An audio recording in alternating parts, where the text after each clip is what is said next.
Hello, everybody, and welcome to week 6. This time we're going to look at Central Asia and East Asia through the lens of the Mongols. The Mongols are a great perspective to give you an idea of what's happening in East Asia and Central Asia, as well as how some of the best laid plans can be disrupted by the most unexpected of interruptions in the form of the Mongol horde. So without further ado, for the horde. Now, the Mongols themselves are one of many different tribes that live in the central plateau steppe region of Central Asia. Most of the land is very marginal. It doesn't have very many forests, few water sources. It is subject to temperature extremes, much in the same way that the Arabian Peninsula is subject to those extremes, like we covered last week. So there's not a lot of opportunity to settle a successful settled society. Thus, the Mongols, as well as the Tartars, the Merkits, the Turks, and several other groups, including originally the Huns, um, they are part of a nomadic or at least semi-nomadic society that prizes um, uh, very skilled horsemanship and the ability to interact both violently and non-violently with other societies. Now, the Mongols were really very close to collapsing one of the strong dynasties of China in the 12th centuries. But the Jin dynasty was able to not only defeat the grandfather of somebody who would be known as Genghis Khan, a man named Temujin. They defeated his grandfather, but just barely. And the government decided that it was in their best interest to, since they couldn't defeat the Mongols, and if the Mongols came back, it would be very likely that they would lose. So the Chinese government started interfering in politics of the Central Asian steppes. And this is the way that it happened. They would look at a tribe that was kind of on the down and outs. They would look at, say, the Merkits, and they would say, "Ooh, you guys are really hurting. You know, we're going to help you. We're going to give you money. We're going to give you horses. We're going to give you weapons. We're going to give you training. We're going to give you food, whatever you need, intelligence, you name it." And then the Merkits would start getting very powerful, and they would start beating up the other nomadic tribes, so like the Mongols or the Tatars or whatever like that. And then when the Merkits got really big and got close to threatening the balance of power, or the unbalance of power, if you will, the Chinese would then go, say, approach, let's say, the Tatars, who were now on the low end of the totem pole, and they would do the same thing. And they kept messing with these different tribes, and they began to foster these wars, these almost unending wars between the tribes. And it is a policy of divide and disrupt that is similar to divide and conquer. The Chinese knew they couldn't conquer because if the Chinese came in with an army, all those nomadic tribes would unite against them, and so that's a no-win situation. So a divide and keep them disrupted policy. Um, the tribes were so busy fighting each other, which, to be fair, they loved fighting each other just as much as they loved fighting others. So this policy worked for about a century. It worked fairly well.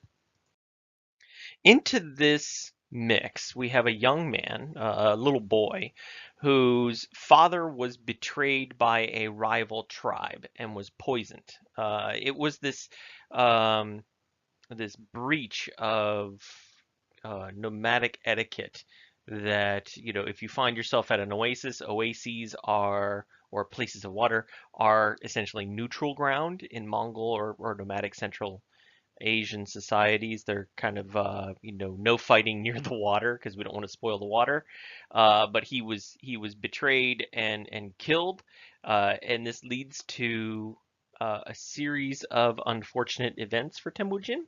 Now, Temujin was very, very young. He was not as tall as the axle of a cart.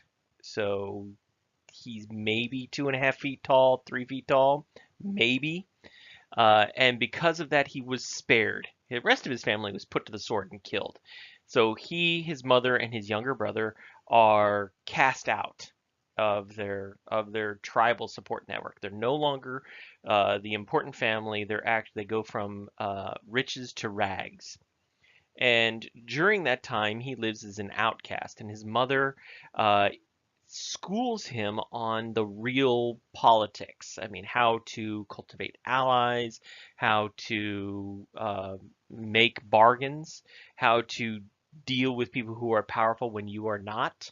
And so he starts to see some of the harsh realities of tribal life. He sees these blood feuds, which are endless. That similar blood feud that we talked about last week when we talked about the Bedouins. He saw thievery, corruption, and on top of it all, the hand of the Chinese kind of guiding it all, kind of stirring the pot, keeping the waters muddied, and that sort of thing.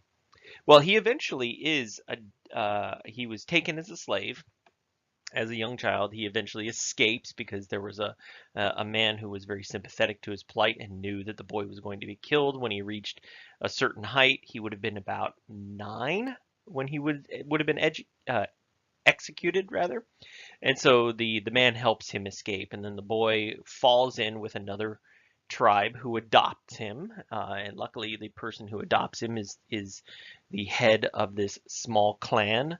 And so he gets these protections. So he learns the formal things of war. He learns the formal ways of waging war. He also makes very familial connections. He then capitalizes upon this, and to cut a very long story, it's a very dramatic and interesting story. If you ever get the chance to see the movie Mongol, which came out maybe a few years ago, about maybe 6 years ago, I think, 7 years ago, that is a fair representation, although there are some flights of fancy in there, some things that are mythological. That is a fair representation of how he grew up. So eventually he does lead a band of his own. And he begins to build these alliances, and he begins to alter the rules of war and the rules for loyalty. For example, there was a rival chief that he was hunting down for various reasons. And so his group had beaten this rival chief, and the rival chief and a few of his closest warriors run away. And so Temujin chases after him and relentlessly chases after him, slowly nipping away and whittling away the warriors that are around him. And so the rival leader eventually is murdered or betrayed and murdered by the soldiers who had sworn loyalty to him, had sworn fealty to him. And they bring the body to Temujin, hoping that they would receive mercy from him and that they would be able to join his horde and be successful and be accepted and not be in danger. He orders these soldiers executed because they had sworn loyalty to their lord. And your word is, if you can't rely on a nomad's word, there's nothing you can rely on. Because if they were willing to betray him, this defeated lord, then they would definitely betray Temujin. He has some very harsh penalties, especially for traitors, people who offend the sense of honor. But they also have harsh penalties for people who cheat or who uh, try to scam people out of you know life savings or scam people out of a trade deal or things like that. Eventually, he does unify most of the Mongol tribes and most of the Tartars, and then he runs into trouble with the Chinese army making an alliance with the Tatars and a few of the Merkits, a few of the other tribes that are running around. And this temporarily disrupts Temujin's plans because he thought, all I need is brute strength. That's all I need. Much like many of um, the warriors of the time, and even into the 20th century, the idea of using espionage was seen as low and sneaky and dishonorable and that sort of thing. But it was this very lack of intelligence that led Temujin to a defeat, a temporary setback. It was still a stinging defeat, but it was a temporary setback, and he learned from it. And so he cultivated spy networks. Um, a lot of the trade that came from Asia into Europe along the Silk Road passed through Mongol territory. So it was an easy task to kind of fold his own spies into some of these traders. Now, there were some merchants who traded with the Mongols who were of Mongol descent that had already existed. He just kind of tapped into that. He also tapped into some criminal networks to get some ideas of where uh, armies were moving, who was going where, what kind of deals were in place. And so this helps him understand his rivals and helps him undo a lot of plots and schemes both within the Mongol society and against Mongol society. So he becomes a very wily, very shrewd leader. He also begins to adapt new technologies. A good example of this is when assaulting Chinese cities. Chinese cities, especially in the north, were walled cities, and they were difficult to get over. Uh, Eventually, he begins to adopt siege warfare and siege tactics. So, giant towers to giant protected towers to scale the walls, using catapults to break down the walls, that sort of thing. They even engage in some biological warfare by launching dead bodies over the walls. And of course, if anybody's ever seen a carcass fall from any particular height with any kind of velocity, it tends to spatter and spray things, and bits and pieces go everywhere. So that's a good way to start spreading disease, which is one of the reasons why we have the Black Plague sweep through Europe. That was one of the things that happened as a side effect of this kind of early biological warfare. So Temujin's spy network makes him strong externally. His military also makes him strong externally. He also builds up some very robust alliances within his society, and it allows him to conquer the Mongol steppes by about 1203. So he's got a lock, relatively young, on a region that was initially very disunified and one that had been used to being at war, much like Muhammad had unified the Arabian Peninsula. Uh, very similar, very close parallels, except he's not, Genghis Khan is not a religious figure. Genghis Khan, also known as Chinggis Khan, uh, literally is a title meaning the widespread, just, and powerful king. That's what Chinggis means. Widespread, just, overarching, eternal, powerful, that sort of thing. And Khan means king. We just refer to it as the Great King. Now, he is an interesting study, and we'll get to a little bit of his society after we talk about his conquest, but he's far more complex than just a wily, crafty military leader and politician. So in 1206, his empire looks something like on the left there. So the early Mongol Empire has chunks of modern-day Siberia, Mongolia, and northern China that are part of his territory. They utilize some very crafty and ingenious technology to assist in their conquests, to help spread these Mongol holdings. And one of the ways that they do this is through the use of hit and run tactics, this mounted warfare uh, that is augmented with an incredibly strong bow, the composite bow. On the inside, if we look at the bow that we have pictured here, on the inside, the inner part of the bow is lined with animal horn. And animal horn is made from the same material that your fingernails are. So it's a little bendy, a little squishy. It can compress a little bit. And so that when something compresses it, it springs back, it pushes back. So it's a pushing spring. On the outside, on the front end of the bow was strung with sinew. So there were layers of sinew on the front.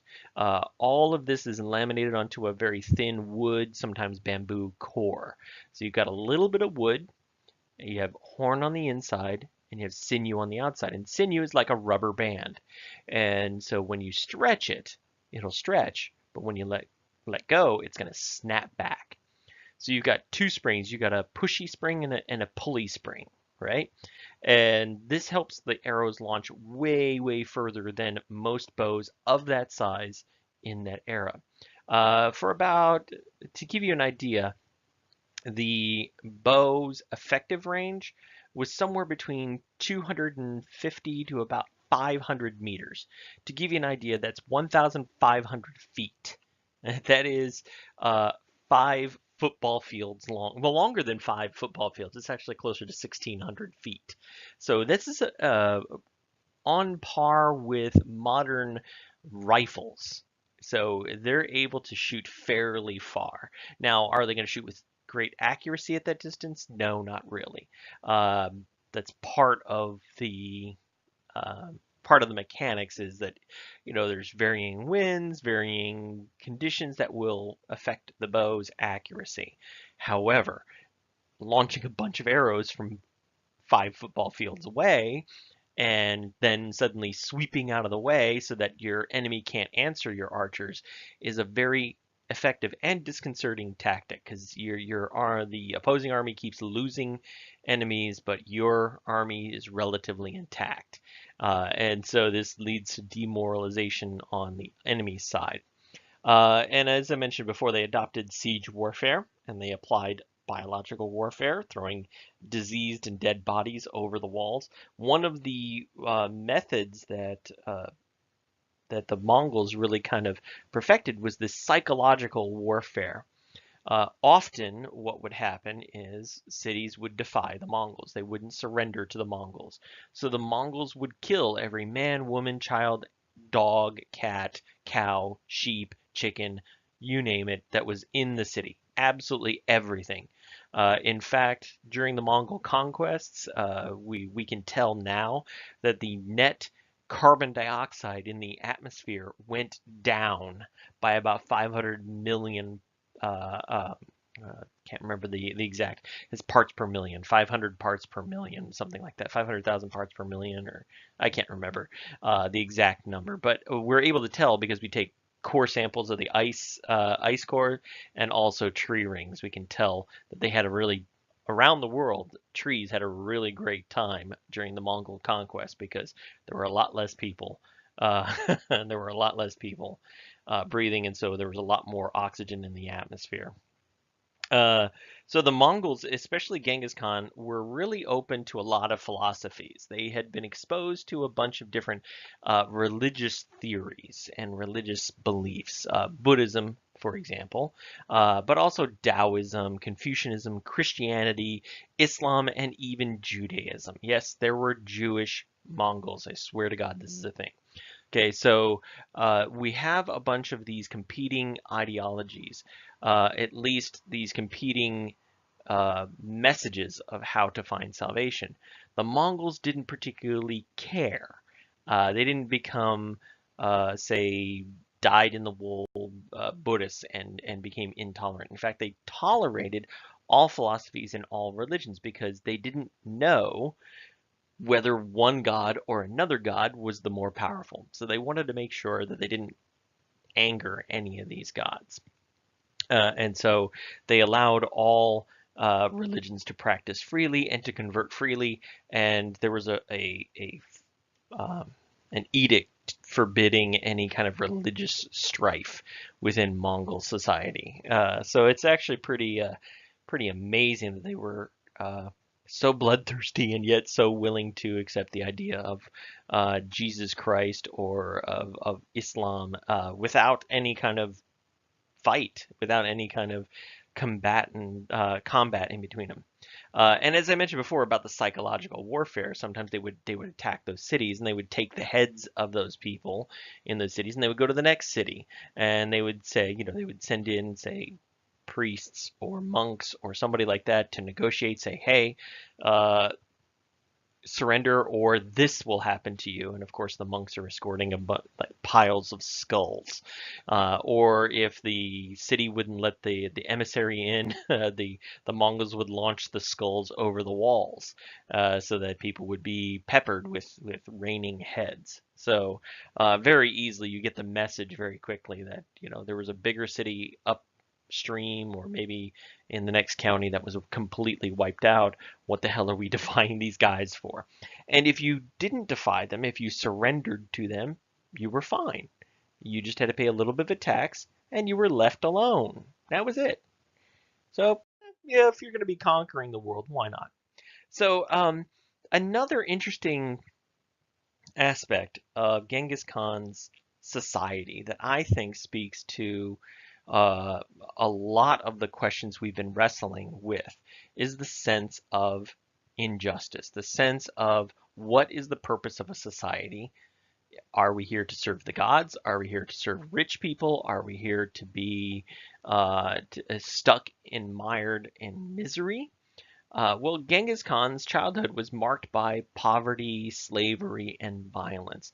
And so a lot of the laws that were passed in the Mongol Empire were aimed at tackling some of these crippling injustices, things that Genghis Khan himself experienced and that he didn't want the rest of his society to experience.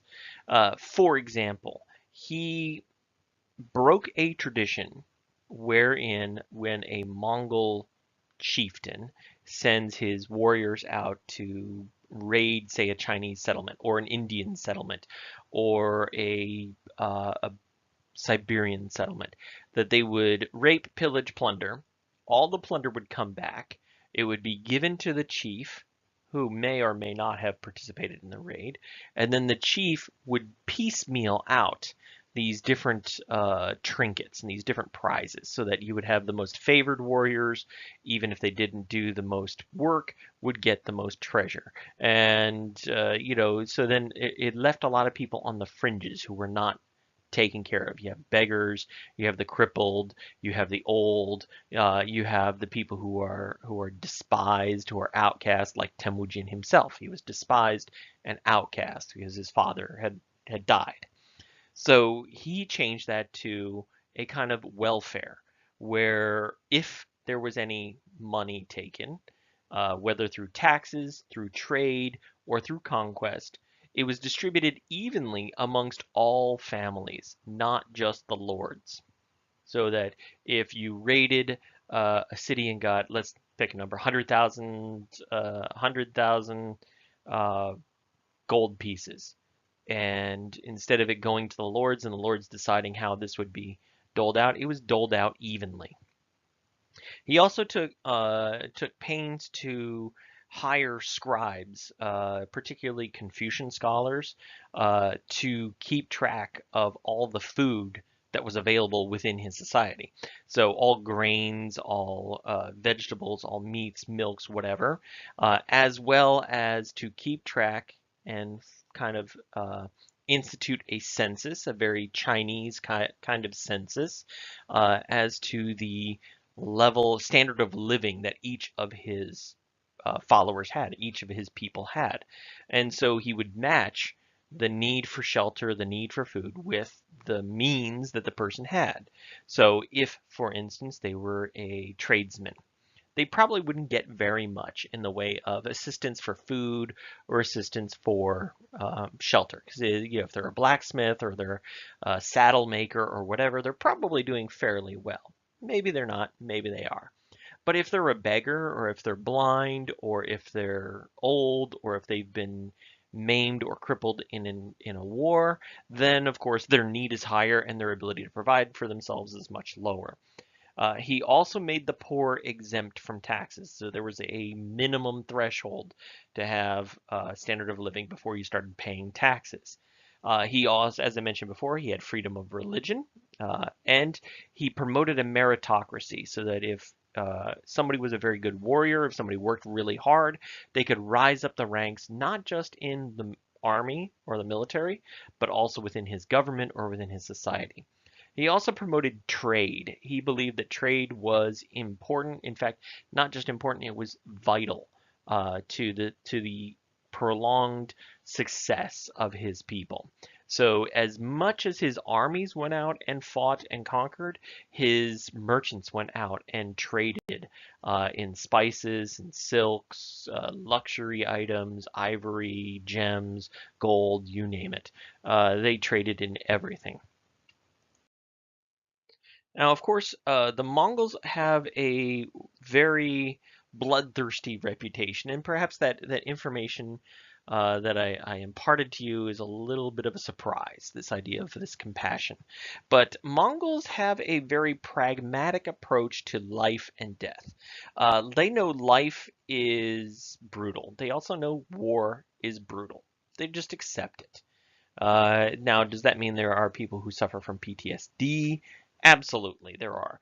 But if they start lashing out, they don't act like that person is defective. They understand that life is brutal. And so they take pains to try to help end that person's internal struggle. Uh, that being said, they were also very willing to use their reputation as bloodthirsty, brutal uh, army to kind of intimidate others into surrendering. As I mentioned before, the lobbing of heads over the walls. They would also use captured populations as human shields. They would say they were besieging a city, and they would have farmers and others that they had captured standing in front of the army so that when the city that is defending itself fired back, they would kill their own citizens first. So they basically became cannon fodder, if you will.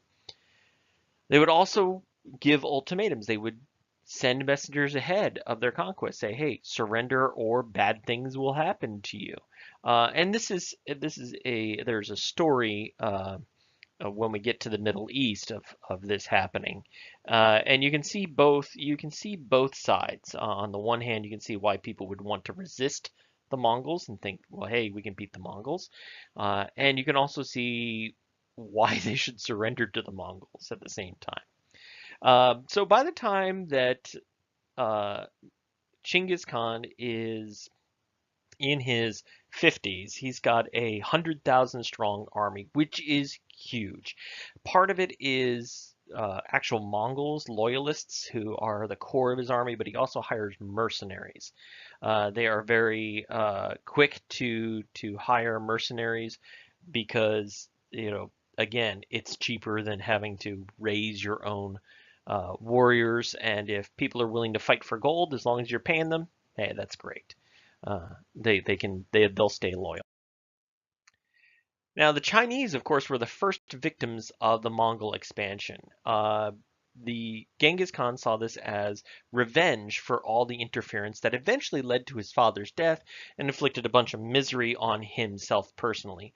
And also, China was kind of the typical, or this, the traditional enemy of the Mongols. The Yuan dynasty, which had succeeded the Jin dynasty, was uh, based upon Chinese culture, but it was Mongol. In fact, the Jin dynasty and then later the Song dynasty, which had succeeded the Jin dynasty, were collapsed by these Mongol invasions. So the Mongols set up this new kind of outsider dynasty, and they use a lot of the rules and a lot of the history of China against it. For example, the Chinggis Khan claims that the mandate of heaven made it easy for him to invade and conquer China. So he was using this idea, this concept of the mandate of heaven against the Chinese. And while he's busy attacking and conquering China, he's also busy sending out merchants to India and to the Middle East, trading in what they have. Well, there's an empire in modern day Persia, Afghanistan, and some of the stands in southern Russia, northern Central Asia, like Turkmenistan, Kyrgyzstan, and that sort of place. And it's called the Khwarezmid Empire, and it's actually fairly affluent. It sits on a large swath of the Silk Road, and so it's got a lot of wealth. It also has a very large army. In fact, the army that the Khwarezmid Empire is able to field is about twice as many soldiers as the Mongol Empire has total. So the prospect of trading with the Khwarezmid Empire is very lucrative. It's a very appealing prospect. And so the Mongols send merchants and deputations, trade deputations to the Khwarezmid Empire, and the Khwarezmid Empire steals the goods. They basically rob this Mongol train of merchants, this caravan. And they say, well, the Mongols are thieves. They stole this stuff from other people, and so they should not profit on this trade that they have. And that was partly true. Some of the goods that they were trading were from conquered territories, and that's how you get more money, right? Well, Genghis Khan initially was insulted, but he also said, you got a fair point. So they send a trade deputation again. This time they send a diplomatic envoy as well. And the diplomat shows up in the Khwarezmid Empire, and the Khwarezmid society or the Khwarezmid leadership decides that they're going to kill the uh, the trade deputation, and they're going to embarrass the diplomat. The story goes that they ripped his beard out. They grabbed his beard and pulled it off of his face. Now, anybody who has facial hair would tell you, A, that stuff is attached, right? And so pulling it off would probably pull off a whole lot of skin, right? So it was an extremely excruciating. It is far more likely, far, far, far more likely that they forcefully shaved him without any kind of like prep, which of course would also cause layers of skin to come off, but it probably wouldn't be deadly. And they sent him packing with a sign that said "thief" on his chest, sent him packing back to the Mongol dynasty. And so, in the middle of conquering the Song dynasty, Chinggis Khan pauses and says, "Okay, I cannot let this insult go unanswered." And so he sends a letter to the Shah, yes, the Shah of the Khwarezmid Empire, and says, "The disaster is upon you." That's all he says. Now there's a massive desert separating the Khwarezmid Empire and the Mongol Empire. And so the Khwarezmid are like, well, there's only a few roads that they could possibly take, so we will watch those roads, and we will have advance notice, very well in advance notice, of the approach of the Mongol army. Well, the Mongols had been cultivating spies, as I mentioned before, and one of the spies, or several of the spies that they cultivated, were smugglers. And smugglers showed the Mongol Empire a kind of secret route through the desert that bypassed a lot of the main roads. And so the Mongols were able to surprise the Khwarezmid Empire's army and crush it. They then chased down the governor of the province that had stolen the caravan's money and embarrassed the or shamed, I should say, the diplomat, and poured molten silver in his eyes and ears to kill him. So if you ever watch Game of Thrones, especially the first season, and you see somebody die by having molten gold poured on them, that actually could have happened, right? That actually is a plausible method of killing somebody. Um, just to give you an idea. The Mongols then expand eastward. They begin to conquer. They conquer the Khwarezmid Empire. They go on to conquer the Caliphate. They end the Abbasid Caliphate. They take Baghdad, and they put the caliph in a sack. The caliph had been claiming that his blood was sacred, sacred to God, sacred in Islam, and so they put him in a sack and trample him to death so that none of his blood is spilled on the ground and thus defiling and angering God. I mean, they have very weird rules for getting around some of these things. And the Mongol conquests actually wind up killing hundreds of thousands, if not millions, of people across Eurasia. Ah, there we are. There's the number that I was talking about.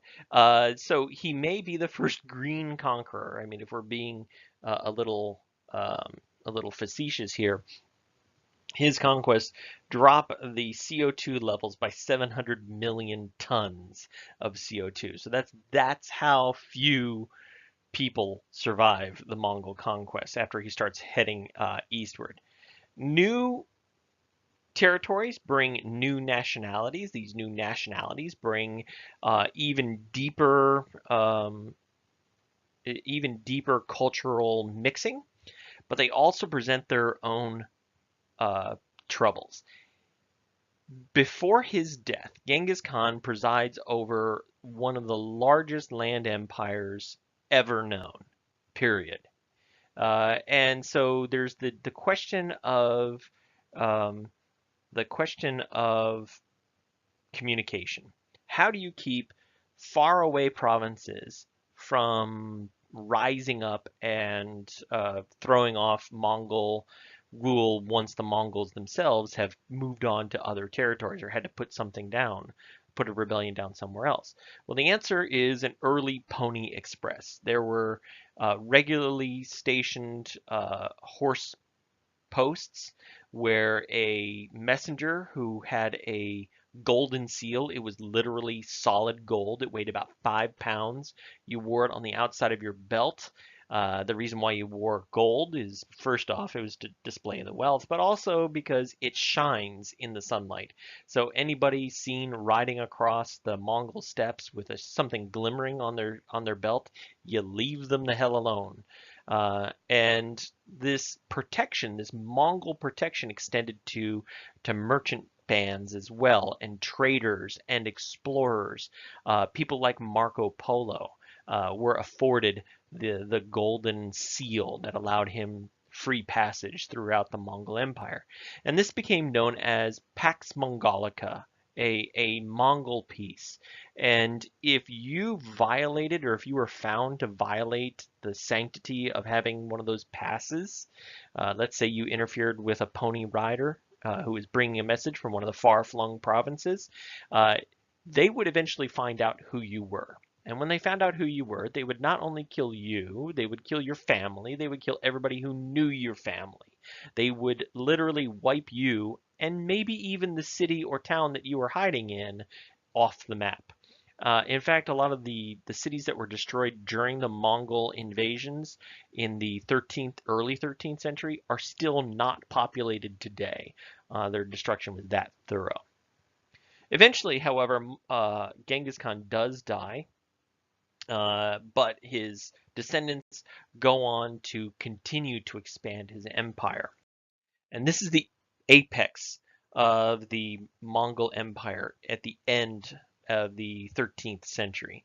It encompasses the vast majority of China, as well as the Middle East, Siberia, and there were even pushes into Europe and the Middle East. One of the things that prevented an invasion into India was the difficulty of getting over the Hindu Kush mountains in Afghanistan and getting over the Himalayas in Tibet and Nepal. Now, Genghis Khan died in 1227, so the empire continues to expand after his death, and they hold on to a lot of his rules. He leaves his empire in communal trust for his entire family as well as some close friends. His son Ogadai becomes an undisputed ruler at first. He's the oldest son. At first, he's undisputed. But eventually, the death of Ogadai, his son, brings a kind of struggle for power. The empire kind of begins to break up a little bit. The empire is divided into bits and pieces, little what are we called khanates. They're almost like think of them as states. There's about 6 or 7 states that are established after the death of Ogadai. One of which you may have heard of, the Great Khanate ruled by Kublai Khan, the head of the Yuan dynasty in China. But there's also the Eastern Khanate, the Il Khanate, run by a man named Hulagu Khan. Um, Give you an idea of what these different Khanates look like. You have the Chagatai Khanate, which is closer to the Central Asian Khanate. You have the Khanate of the Golden Horde, which rules large parts of Russia and actually conquered Moscow a couple of times. Didn't really hold on to the territory, but just projecting their strength there. Um, the Ilkhanate, which runs most of uh, Persia and Iraq, Syria, and bits and pieces of Anatolia. You also have the Great Khanate that eventually is unified by Kublai Khan. Kublai Khan attempts to invade. He successfully invades Korea and twice attempts to invade Japan, only to be turned back by some storms, some very big hurricanes, which winds up becoming more mythological in Japanese society. Now, the Pax Mongolica allows, as I mentioned before, for explorers. And we talked about one of the explorers last time, and we kind of touched on uh, um, Ibn Battuta, this young African who was born in Morocco and then spent the next 25 years wandering the earth. Part of the reason why he was able to do that is because of his Muslim faith connected him to other Muslims throughout the world. And one of the reasons why there are other Muslims around the world is because of the Mongol expansion and the Mongol Pax Mongolica that allowed the spread of a lot of these religions. But also Marco Polo. Marco Polo and his family leave Italy about 1260, and this begins again another quarter century kind of odyssey for him, and his uncles, and his 2 uncles and a father who go with him.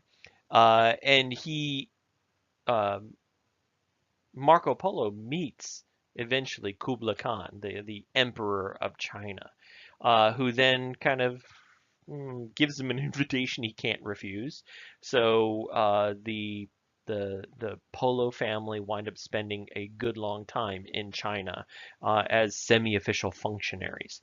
And he tries to introduce a lot of innovations from China to Europe, some of which are mythological. For example, you may have heard that Marco Polo introduces pasta to Italy. That's not true. Actually, pasta had been around for a while before Marco Polo even left Venice. But, he does bring back some very accurate maps of Asia. He brings back some somewhat accurate uh, tales of what those societies are like. He introduces the idea of coal, the use of coal.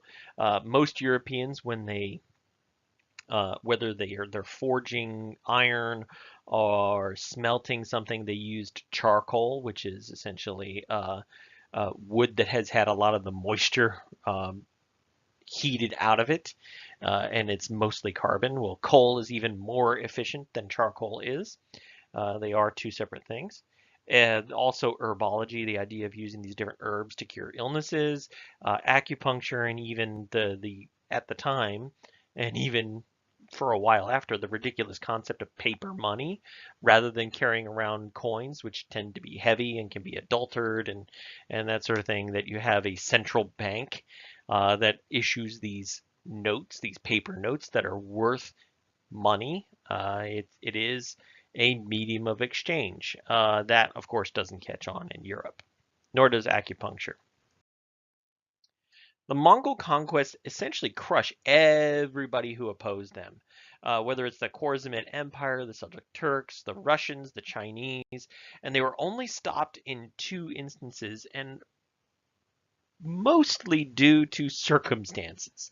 Now, there's a battle that you'll read about in your book called Anjalut, which you probably should have read about last week, which is in Syria, which allows a Muslim army to defeat a kind of smallish Mongol horde.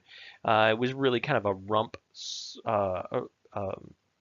army. It didn't have very many men in it. It didn't have a lot of logistics. It didn't have the full weight of the Mongol Empire, and that's because Hulagu Khan came back because went eastward. He went back to Mongolia because of a power struggle between the different khanates. And then, of course, there's the invasion of Japan in 1274 and 1280 of the current era, where Kublai Khan attempted to invade Japan and was stopped both times by massive hurricanes, or actually typhoons.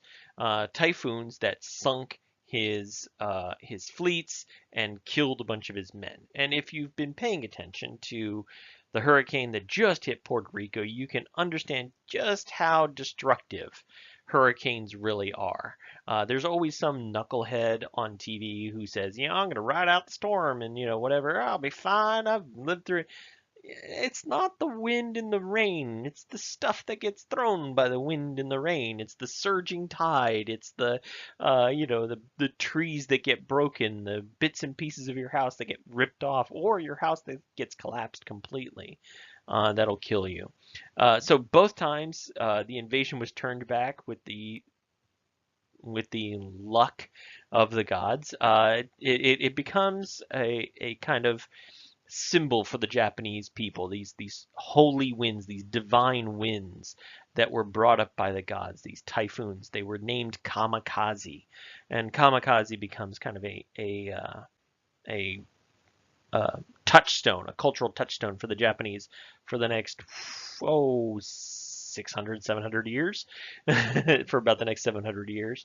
And that becomes the last threat to Japan's sovereignty for the next 500 years. It's not until the Americans show up in the mid 19th century that there is a serious threat of invasion. So the Mongols are, although effective, are not invincible. The Mongols leave behind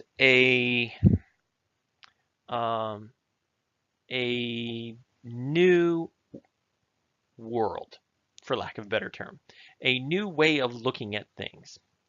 For example, in Russia, the various tribes and various powers in Russia unite to toss out the uh, the Mongol invaders at the end of the 13th century and set up a dynasty that would eventually lead to the Romanov Tsars. So by the time we get to the 1500s, so barely 100 years after the expulsion of the Mongols, you have the Romanov Tsars who rule Russia from about the 1500s to 1917. So it's a good long dynasty.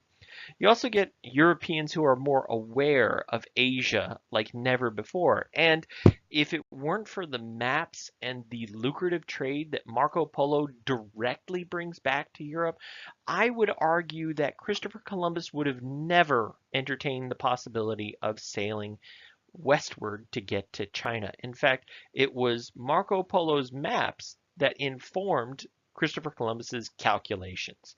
Now, were Marco Polo's maps amazing? They were good, but they weren't accurate. Also, Mongol conquests lead to, in the early 14th century to mid 14th century, the eruption of the Black Death, the great plague that sweeps through Europe and devastates European populations and leads to this massive upheaval in European society that transitions us from the medieval period to a more contemporary or early modern period. You have people who are able to question the power of the church. Does God really love us as much as you say he does? If so, then why did he let so many kings and queens and children and priests and women and you pious and unpious alike die from this disease? The Japanese victory sets up a short-lived imperial period that eventually leads to the rise of the shogunate. By the time we get to the 1500s again, we have the emergence of the Tokugawa shogunate, which rules Japan from the 16th century all the way to the 19th century. The Ottoman Turks seize upon the opportunities left by the collapse of the Mongol dynasty and establish their own authority from about the 1400s all the way up to 1917. So the Mongols, although disruptive and relatively short-lived, do really set the stage for the modern world. If it weren't for these conquests, it's really hard to say that our world would look the way it does today. There might not be a United States. There might not be a Ottoman Empire or a Russian Empire. Who knows? We will never know. All right, guys, that is it for this week. I hope you enjoyed the lecture. I hope you enjoy some of the resources that I'll have up for the Mongols, to look at the Mongols. But also we're going to look at Central Asia, India, and we're also going to look at East Asia, so Japan and China as well. So don't ignore those. All right, guys, that is it for this week. I hope you have a great week. See you again next